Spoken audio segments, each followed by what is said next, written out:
lo dijo en la primera hora. Muy bien, seguimos 8 de la mañana con 5 minutos llegan a primera hora a través de Sonorama, la gran señal nacional. El día de ayer, el presidente del Consejo de la Judicatura, el doctor Wilman Terán, presentó una acción de protección para demandar la asignación de recursos por parte del Ministerio de Economía y Finanzas al sector justicia. Profundicemos en las razones de este recurso que ha sido presentado por el presidente del máximo organismo de administración de la función judicial. Doctor, bienvenido, qué gusto, buenos días. Buenos días, Fabricio, buenos días a todos los radioescuchas que siguen este programa. Gracias a usted. ¿Cuáles son las razones por las cuales usted acude a la propia Administración de Justicia para presentar una acción de protección? Primero, porque soy un ciudadano y como tal tengo derechos. Y en segundo lugar, si conozco de primera mano los problemas y mi formación central mi especialidad central es en derechos humanos, ¿por qué no he de activar las armas propias del derecho? El derecho es el primer recurso que tiene que aprender el ciudadano a activarlo. El primero, antes que la fuerza y la violencia. Pero ¿por qué esa vía? ¿Por qué una acción de protección? ¿No hubo un diálogo previo con finanzas? ¿No dialogó usted con el ministro de Economía y Finanzas? Todo el tiempo se está dialogando. He tenido ya un diálogo también con el presidente de la República hace un poquito más de un mes. ¿Y qué pasó en ese diálogo? En la misma situación que estamos hoy en día. O sea, nada, en absoluto. ¿pero qué le dijo el presidente? Que va a haber, pero las cosas siguen pasando. Siguen habiendo peticiones de jubilación, siguen jubilados sin haber sido pagados. Hay problemas tan graves como aquellos jueces que han sido restituidos o funcionarios restituidos, que hay que devolverles el sueldo que ha sido impago. Y es un goteo que tratan de darlo muy mínimo, pues los derechos y la justicia no se piden de rodillas, no es un acto de caridad. ¿Cuánto es el presupuesto de la función judicial a esta hora, doctor? Usted tal vez tiene los valores, me puede ayudar. Tantas cifras que pasan por la mente. No soy un matemático, pero ese presupuesto no llega a compensarse. Las cifras técnicas están dentro de la demanda de la petición. No llega a compadecerse. Imagínese algo. El orgánico funcional de lo que son el personal es mayor a la cantidad de dinero para pagar esos salarios. Esa cantidad es menor. La población crece y los servidores judiciales que tienen que dotar de este servicio de justicia decrece, van decayendo. A ver, tenemos el comunicado listo. Hubo un comunicado del ministro de Economía y Finanzas luego de que usted acudió a la función judicial. El comunicado, pongámoslo por favor en pantalla el comunicado para conversar y pedir una reacción a nuestro invitado, al presidente del Consejo de la Judicatura, el doctor Wilman Terán. Dice, es un comunicado del Ministerio de Economía y Finanzas, que el gobierno garantice el presupuesto de la Judicatura. Está allí en la pantalla para quienes nos siguen de modo telemático. La entidad ejecuta solo el 2% de su inversión, dice Finanzas. El presupuesto asignado por el Ministerio de Economía y Finanzas al Consejo de la Judicatura es de $348 millones, según esta cifra oficial, que era la cifra que le preguntaba a nuestro invitado. El Consejo de la Judicatura destina la mayoría de este presupuesto para gasto en personal. 319 millones, de 348 a 319, dice Finanzas. Mientras que para su plan anual de inversiones tiene asignados 7,5 millones, de los cuales al 31 de marzo ha ejecutado apenas el 2%. Durante 2022 solo ejecutaron el 47% de su plan anual de inversiones. En detalle, en modernización tecnológica, ejecución del 39%, en modernización de servicios, ejecución 59%, en plataforma electrónica notarial, ejecución 62%. Está claro que el Consejo de la Judicatura debe ocuparse de ejecutar con eficiencia y sentido de urgencia los recursos asignados. El gobierno del presidente Lasso ha demostrado un respeto total a la autonomía de todas las funciones del Estado. Además, ha cumplido con la asignación puntual y oportuna de los recursos que les corresponde y que forma parte del presupuesto general del Estado. Gracias, Roberto Carlos. Ese es el comunicado. A ver, usted no se puede responsabilizar de 2022 porque usted no era presidente de la Judicatura, pero sí de 2023. Y señala que solo se ha ejecutado el 2% de inversión. ¿Cuál es su explicación sobre eso? El 2% es todo lo que me ha dado. Se ha ejecutado el 100% de ese 2%. Entonces, esa es otra cosa. Le han dado solo el 2%. Exacto. Y se ha ejecutado todo. Se ha ejecutado todo. Requiere entonces la función judicial presten el 98% faltante. Por otro lado, La función judicial no es un ente ejecutor de obra pública, presta un servicio, y obvio, si presta un servicio lo hace con elementos humanos, con personas, y hay que pagar los sueldos de las personas, hay que tener el número de personas apropiados para prestar este servicio público, porque si no hay el número de personas apropiados, hay la demora en los despachos de procesos.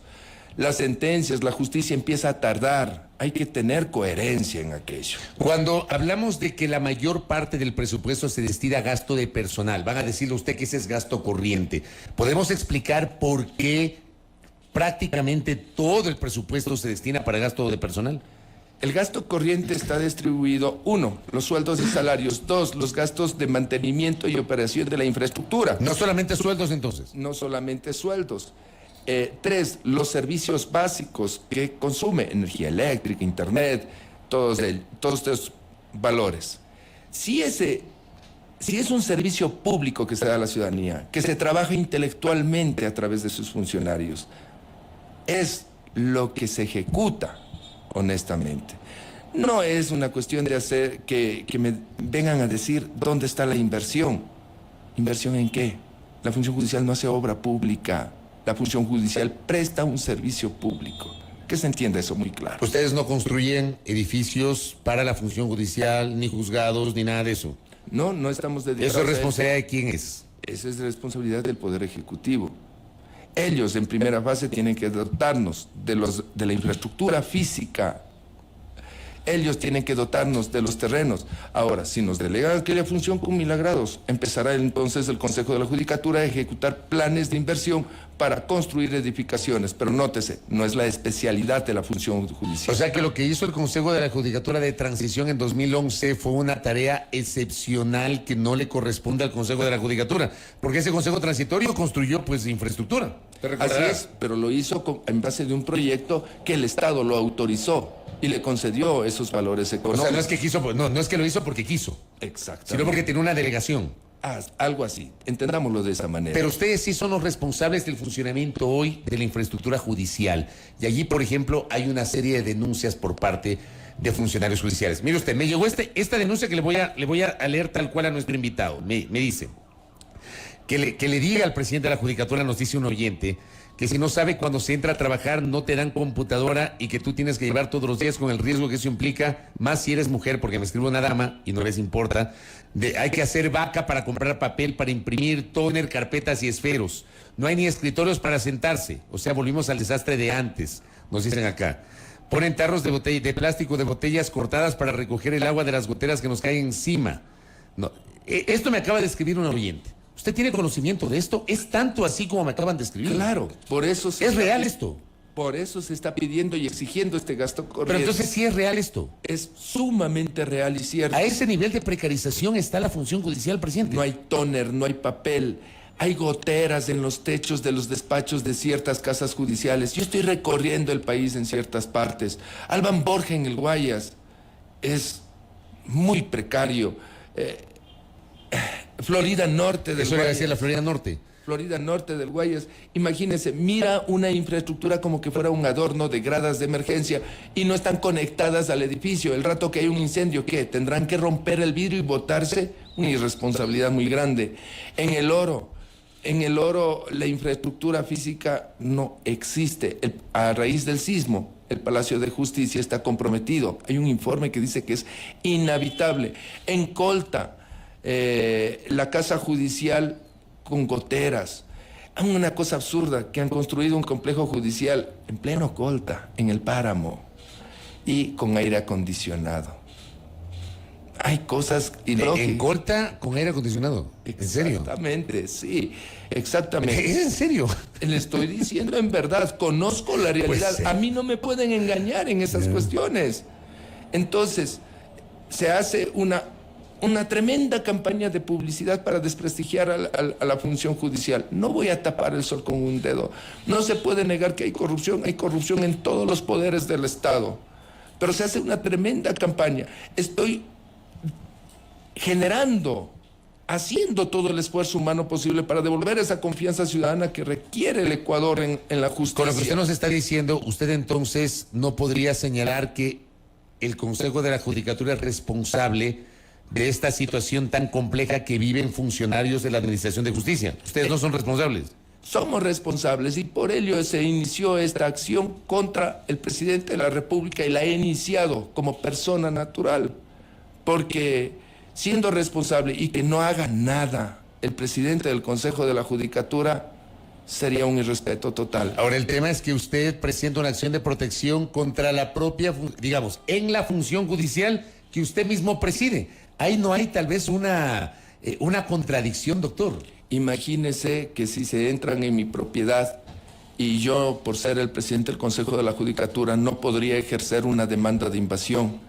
Sigo siendo un ser humano, tengo derechos y presenté esa demanda como ciudadano. Ahora, usted ha echado mano de un recurso que ha sido largamente cuestionado en los últimos tiempos, que además ha sido objeto de fallos por parte de jueces, fallos muy cuestionados por varios segmentos de la sociedad. Yo le pregunto a usted si no hay un uso y abuso de las acciones de protección en la Administración de Justicia, doctor. No voy a tapar el sol con un dedo. Puede que existir abusos, pero yo soy un hombre de derecho y creo en la ley. No por el hecho de que hayan ciertos fallos que han sido cuestionados, revocados, no lo sé. No por ello significa de que el recurso es deficiente o no funciona. El recurso es el apropiado, es el mecanismo que la ley, que el legislador ha entregado a los ciudadanos para que se respeten los derechos. ¿Cómo hacemos para regular el uso de la acción de protección para que no sea un abuso de esta que es una garantía constitucional, doctor Terán? Todas las funciones del Estado, seguro estamos trabajando por un proyecto reformador normativo en donde haya un límite a ese abuso. Hay que entender algo, los derechos tienen que ser ejecutados y cumplidos, pero por otro lado también hay gente que abusa de esos recursos y no por el hecho de que unos hayan abusado implicará de que el recurso es deficiente. Ustedes el último fin de semana tuvieron una reunión cerca de la medianoche, me parece que fue el sábado, una reunión de emergencia como pleno del Consejo de la Judicatura y tomaron decisiones sobre jueces. Hubo jueces sancionados. ¿Por qué razón se tomaron estas decisiones, doctor? Mire, Fabricio, le cuento de que todas las semanas tenemos sesiones disciplinarias. Por precautelar un derecho, el derecho a la intimidad, a la identidad, etcétera, esas sesiones no se publicitan, pero sí se graban. Todas las semanas hay procesos disciplinarios y este fin de semana fue necesario generar la reunión. Me movilicé personalmente a territorio a conocer qué es lo que estaba sucediendo, como siempre lo he hecho. No soy un presidente que está sentado en su escritorio y desde allí está ejecutando sus funciones. Estoy movilizándome ante cada problema que está sucediendo, yendo a conocer y verificar la realidad de las situaciones y respondo en derecho. Pero el sábado fue sancionado, por ejemplo, no sé si suspendido o sancionado, el juez de Flavio Alfaro que otorgó, entiendo, una medida cautelar a favor de un privado de la libertad. ¿Podemos conocer detalles, doctor? Tenemos que tener cuidado en los temas jurisdiccionales, porque una expresión puede incidir en el juzgador y el juzgador necesita independencia interna y externa. Entonces hay que tener cuidado. Hubo una actividad irregular que podría asimilarse a una inconducta que es una falta disciplinaria y que sobre ello está investigando, está desarrollándose el debido proceso y en su momento oportuno habrá una decisión final. No puedo anticipar el criterio. Más allá de que evidentemente hay una presunción de inocencia, un debido proceso, un derecho a la defensa, que es lo lógico en un Estado de Derecho. Pero voy a preguntar algo que probablemente muchos nos preguntamos y muchos afirman también. Pero yo le traslado esto como pregunta. ¿Hay jueces corruptos, doctor Wilman Terán? ¿Podemos afirmar que hay jueces corruptos? Mire, la afirmación que me pregunta es se genera con otra pregunta. ¿Hay funcionarios del Poder Ejecutivo corruptos? ¿Hay funcionarios del Poder Legislativo corruptos? La diferencia está en que los funcionarios del Poder Ejecutivo se llamarán ministros, se llamarán presidentes, vicepresidentes, subsecretarios, etcétera. La diferencia es que los funcionarios del Poder Legislativo serán legisladores, asambleístas, serán secretarios, etc. La cuestión es, y hay ciudadanos que no están en la vida pública y son corruptos. Es una cuestión que hay que sanear, evidentemente, en todo el país. ¿Usted reconoce entonces que sí puede haber malos funcionarios en la administración de justicia, malos jueces? Como también puede haber malos funcionarios en el Poder Legislativo, también puede haber malos funcionarios en el Poder Ejecutivo. ¿Cómo depuramos esos malos funcionarios en la administración de justicia, doctor? El primer elemento, sobre todo, es la conciencia, concienciar. Y los procedimientos legales están de por medio. Una de las herramientas es los sumarios administrativos, otra de las herramientas serán las acciones penales, etcétera. Pero todo ello tiene que ir caminando progresivamente. Hay que tener confianza en el derecho. No porque ha habido un mal funcionario se puede degenerar a lo que contiene la ley. ¿Usted cree que fue un error el haber eliminado el error inexcusable, la aplicación del error inexcusable, doctor? No sé qué sentido tendría lo que yo piense, pero le digo que cerca de la medianoche tuve que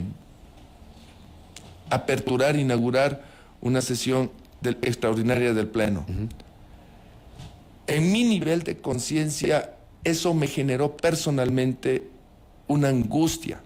Pero es mi nivel de conciencia, ya que decía, es un error haber retirado la facultad al presidente para que él directamente pueda suspender a los jueces, como la facultad que la tenía antes. Pero a la vez comparaba de que en regímenes anteriores ese poder sobre una persona puede ser usado desmedidamente. Yo solamente respondo por lo que yo hago y no puedo responder por lo que otra persona hace con la misma herramienta que es la ley. Usted me concede la primera entrevista a este espacio, a este periodista en su condición de presidente de la Judicatura, y ahí me permito preguntarle, ¿cómo encontró la Judicatura? Prácticamente un año sin presidente titular, con un presidente encargado, en medio de la controversia. Yo dije públicamente que me daba la impresión de que se estaba jugando allí a mantener por lo menos 2 años más un encargo, dependiendo del resultado del referéndum, que finalmente fue desfavorable para la propuesta del gobierno. Pero usted, ¿cómo encontró la Judicatura? Aparte de la infraestructura física, encontré una judicatura totalmente dividida. Cada área de gestión parecía un microministerio cuando debe todo coordinarse a través de la dirección general. Cada provincia parecía comandada por una personalidad distinta cuando tiene que todo coordinarse desde el nivel central. De no cómo se va a administrar, a gerenciar, cómo se va a fluir y caminar rápido hacia donde todos queremos. No hay otra manera. Esto obligó a que genere la primera reestructuración. En segundo lugar, cuando empecé a recorrer en territorio, yo ya conocía de las deficiencias. Recuerde que yo fui juez desde primer nivel. Y allá... ¿Usted es un judicial de carrera? Fui judicial de carrera, perdí la carrera cuando ingresé en la Corte Nacional de Justicia y me convertí en juez. Exactamente, en conjuez, exactamente. Y ahora estoy en el Consejo de la Judicatura. Entonces he entrado desde el primer nivel. Yo ya conocía, pero volverlo a recordar y mirar aquellas falencias fue bastante deprimente.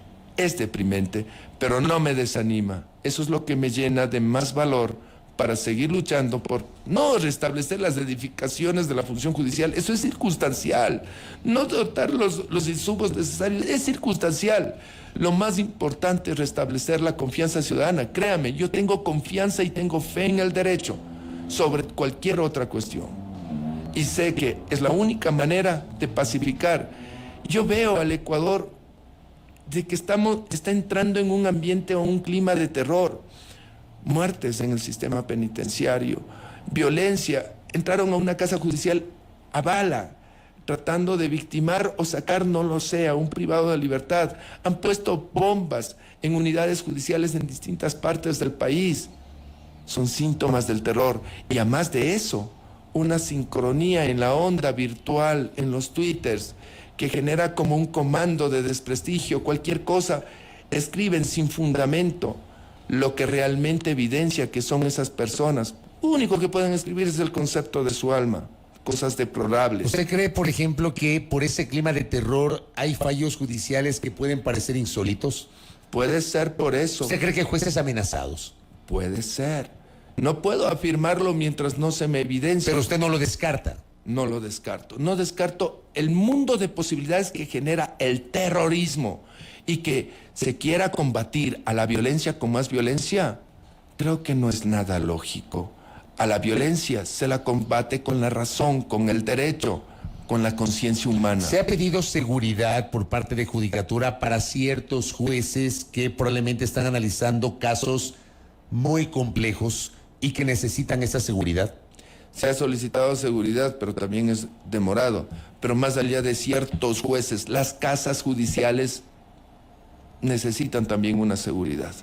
Puede ser peligroso el indicar vulnerabilidades al aire, ¿no? Pero hay ciertos lugares donde esos temas son muy relevantes. Las edificaciones de Florida en Guayas es un ejemplo, lo hicieron público la misma prensa. Doctor, la semana anterior, antes de que finalice el mes, hubo despidos en la función judicial en Pichincha. ¿Qué fue lo que pasó? Y le hago esta pregunta porque además hubo un pronunciamiento del Colegio de Abogados de Pichincha pidiendo que sean nuevamente vinculados esos funcionarios que fueron desvinculados. ¿Qué fue lo que pasó? Lo que ha pasado es que el Colegio de Abogados de Pichincha seguramente lo hizo sin conocimiento de causa y sin recurrir a la fuente de la información, cosa primaria que debe de hacerse. Es un proceso de depuración. La desvinculación fue por contratos de servicios ocasionales que tienen varias aristas. Una, coincidir con momentos políticos de que han sido vinculados. Dos, por el sistema de productividad. Tres, incluso se descubrió de que habían para oficinas de citaciones. Entonces no puedo permitir que eso suceda en la función judicial. Y se desvinculó y se vinculó a gente con eficiencia. Espero ya lograrlo, pero antes de que cierre este mes, tener ya Pichincha con citaciones cero, que es el plan piloto. O sea, esas desvinculaciones no fueron porque no hay presupuesto o no fueron al ojímetro. ¿Hubo razones para esas desvinculaciones? Por supuesto. Y esas vacantes fueron llenadas con otras personas. Exactamente. Con el mismo número de personas desvinculadas. El mismo numérico. Aumentamos, incluso optimizamos al doble. Porque unos estaban ganando, qué sé yo, $1,800 y se pudo vincular a personas con salarios de $700, $900. Entonces, digamos, usted señala que esta alerta del Colegio de Abogados probablemente pudo haber sido derivada de un desconocimiento de lo que nos acaba de explicar. Así es. ¿Usted ha conversado con el nuevo presidente del Colegio de Abogados de Pichincha, con el doctor Ocaña? Y él ha entendido las cuestiones por las cuales han sido, la conoce muy bien esos motivos. Por ello es importante también que la educación vierta a través de los medios de comunicación, entender que las redes sociales tienen que ser un instrumento de educación, que antes de pronunciarse tiene que estar la gente previamente bien informada con la fuente original. No se puede utilizar las redes sociales, abonarla para que sea la herramienta del terror, sino abonarla para que sea la herramienta de la civilización y de la educación. Doctor, y usted viene de la Corte Nacional de Justicia, usted era conjuez. Y está claro que hay un grupo de jueces que no son titulares y hay que llenar esas vacantes. Ese es un papel de la Judicatura. ¿Cuándo y cómo lo van a hacer? Gracias. Cuando se me conceda el presupuesto apropiado. Están sucediendo los pasos y los procedimientos. Estoy esperando de parte del Consejo de Participación Ciudadana que me califique una veeduría ciudadana. Se requiere atravesar por el medio tecnológico. ¿Qué se necesita? El presupuesto. Suena gracioso, sí, para que la herramienta tecnológica esté lista y hay que convocar a un concurso. Sí. ¿Para cuándo lo prevé? ¿Más o menos hay un estimado de cuándo podría ser ese concurso? Si tuviera los medios, el presupuesto, estaríamos ahorita hablando de cómo se desarrolla ese concurso. O sea, mientras no haya ese presupuesto no pueden ni siquiera tener listo el cronograma. Exacto. Lo mismo pasa con el tema de fiscales. Lo mismo pasa con el tema de fiscales. He logrado aprobar ya la herramienta para empezar el proceso de evaluación. Está aprobado los instrumentos normativos, pero necesito el otro factor. Que es la plata. Exactamente. Oiga, si dependiendo del resultado de esta acción de protección, vamos a suponer que esta acción de protección es favorable, el gobierno inmediatamente tendría que entregar los recursos. La ley dice de que una vez aceptada una garantía jurisdiccional, esta se cumple inmediatamente. Y está obligado, so pena de destitución del servidor público que no ejecute esa orden. ¿Usted tiene conocimiento de que hasta el viernes, me parece, hubo funcionarios judiciales que no habían recibido sus remuneraciones? Ya me lo va diciendo. ¿Ah? ¿Lo sabía? Es que es fatal la cuestión, es crítica. No existe un milímetro más en el gasto corriente para poder ejecutar aquello. ¿Cómo está su relación a la interna del Consejo de la Judicatura con el resto de vocales? Digamos de que es una relación profesional de servidores públicos y cada uno actúa acorde a sus responsabilidades. ¿Tiene gobernabilidad en el pleno del Consejo? Es difícil indicar de que si no tendría o sí la tendría la gobernabilidad. Los resultados van diciendo, van siguiéndonos a través de las sesiones. Entonces, el nivel profesional de cada persona fija su propia gobernabilidad. Si yo me autogobierno, no tengo conflicto con los demás. ¿Su relación con los doctores Murillo y Morillo es armónica o por lo menos es una relación diplomática? Digamos de que la diplomacia tiene que estar y la armonía entre todas las personas. Yo me dirijo a ellos en el mismo nivel de armonía que se dirigen a mí. ¿Y su relación con el presidente de la Corte Nacional de Justicia? Igual éramos compañeros, ex compañeros. Como usted trataría a todas las personas que va conociendo, acorde a su sensibilidad. Hay algunos opinadores que han dicho que usted y el doctor Saquicela son parte de una estructura para posibilitar algunas decisiones a favor del correísmo. Usted lo habrá leído y lo habrá escuchado. ¿Qué lectura tiene usted de eso? Yo no entiendo por qué los vínculos con el correísmo, etcétera. Mire, no solamente he sido juez, he tenido una vida muy activa. Hace años atrás yo fui el secretario ejecutivo de la Comisión de Transparencia y Verdad, caso Angostura. Trabajé con ilustres personajes, en paz descanse, Pancho Huerta. En ese tiempo hicimos un informe anticorreísmo, que era el régimen vigente. Luego trabajé con la ruralidad, fui el secretario general en la ruralidad. Salí por problemas que hubo con el correísmo, justamente. Luego fui juez y dicté una sentencia de condena contra personas vinculadas en el correísmo. El caso Sobornos. ¿Cómo puedo contradecir esa trayectoria de vida? Pero es una falacia seguramente por quien no tiene información. Y como yo digo, cada persona expresa en su palabra lo que tiene adentro. A mí me extrañó cuando he leído algunos comentarios en ese sentido. Oiga, y cierro con esto porque me escribe un oyente, Manuel Enrique Armijos, y me dice, abogado Manuel Armijos dice, me habla de un colectivo de 89 judiciales que desde el año 2019 estamos pendientes de nuestra desvinculación. Me imagino que tiene que ver con jubilación. Dice, somos judiciales de carrera y queremos acercarnos al presidente del Consejo de la Judicatura. ¿Usted tenía conocimiento de esto que me acaba de decir? Sí. Han venido distintos colectivos. Es penoso. La semana pasada uno de los peticionarios de jubilación había fallecido. Es penoso, mi sentido pésame. No recuerdo en este momento el nombre. Pero, ¿cómo no darles la jubilación si ya entregaron su vida por enfermedades catastróficas, etcétera? Y todo por las inclemencias del flujo económico. Estoy en medio de esa tormenta y no voy a ocultarme. Cueste lo que cueste. ¿Usted sí se va a reunir con ellos? ¿Se ha reunido con ellos? Me he reunido con ellos y si es un nuevo colectivo podemos reunirnos. Hay que seguir sumando. No vamos a restar ni a dividir, a sumar. Las acciones que estoy haciendo son acciones jurídicas y en derecho. No son acciones que distancien al Poder Ejecutivo, sino al contrario, es una alerta. Alerta a sumarnos. Alerta a sumarnos para la propia seguridad. Y es una alerta que le está invitando a que no se combate la violencia con más violencia, sino que tiene esta herramienta fabulosa que es la función judicial, con la cual puede incluso potenciarse. Y con esto termino, doctor. Cuando el año anterior fueron llevados a juicio político 3 de los actuales vocales del Consejo de la Judicatura, más la expresidenta de la Judicatura, María del Carmen Maldonado, hubo, digamos, una especie de rumor de que supuestamente había una negociación a través de la cual pretendían repartir determinadas notarías, espacios notariales. ¿Usted se encontró con algo así, doctor, cuando usted asume la presidencia de la Judicatura? Las notarías están intactas, está dentro de mi planificación para generar la evaluación y los concursos que ameritan. Como dice la ley. Como dice la norma. Lo que sí detecté es que habían contrataciones inusuales justo en temporalidades coincidentes.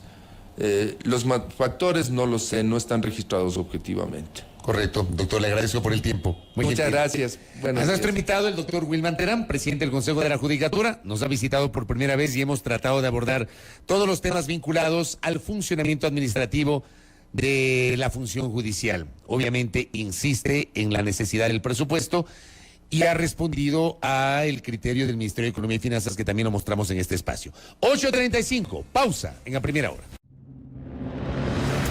Primera plana. Todas las noticias, todas las voces.